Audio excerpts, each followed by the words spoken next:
So, to help you with this, I want to encourage you to become very aware of what resistance feels like in your body. Because the words we use and the language that we use make a huge difference in how we deal with things. So, if I was to say, I'm stuck, people might acknowledge, nod their head. Everyone knows what it feels like to be stuck, to be in a hard place where it's difficult to decide something or where you're uncertain of the best decision to move forward. People can relate to that. And so we nod to ourselves, we nod to each other, and we're like, you're stuck. I mean, we stay stuck. What can you do? But what if you change that word stuck to, I am resisting. I feel the resistance because stuck, if you say, I'm stuck, my friend, you are resisting something. You're resisting making some kind of a decision, opening your mind to some other opportunity, right? We get in this place where we say, this isn't how I want my life to be, but it's how my life is.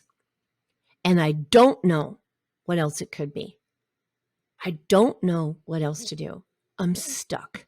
Right there is where you get out that pencil and paper and you start writing. That's when you use this phrase, what if? What if it didn't have to be like this? What if I weren't stuck right now? What if I were able to make a decision? And then you get to start writing all of those thoughts behind it. Now you've opened opportunities. Now you've given yourself a tunnel to have a light at the end of. You just didn't drop a big rock right in front of the tunnel. You opened it up and you're like, what if? If there was another possibility, you're not committing to it, right? You're not saying this is what I'm going to do. You're just exploring. You're saying, I don't want to feel stuck. Stuck doesn't feel good. What if I weren't stuck? Well, if I weren't stuck, I might do this. I might try that. I might decide to do this and I might make a bad decision. That's okay. What happens if you make a bad decision? Then you write that. What will happen if you make a bad decision? And as you well know, friends, if you're here listening to this and you're a breast cancer survivor, there are a lot of very difficult decisions that we make in the process of treatment, in recovery.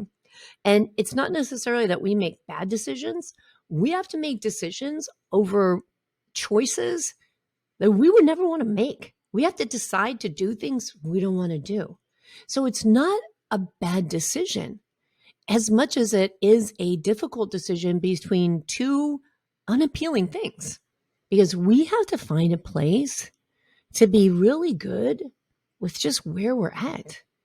And we can tell ourselves that where we're at has to be good, has to be happy, has to be perfect, has to be healthy, has to be beautiful, has to have a six pack, has to whatever. But that's not really realistic, is it? So we resist ourselves in our present situation or even things that may be coming up because we say, they're not good, they're not perfect, and they're never going to be. What if I did accept this right now? What if I accepted it, made peace with it? How would I feel differently? And could I still move forward with creating the life I want, working on the things I want, but without the uncomfortable and tumultuous feelings? What if I did it with a feeling of peace? What would that look like? How would I have to think differently about it? Because these are the kind of things we work on. Places people get stuck, thoughts that we have that keep us from moving forward in life. And that's what coaching does. It helps us see that there are opportunities, there are what ifs out there that exist, and ways that we can create a life that fits us a little bit better.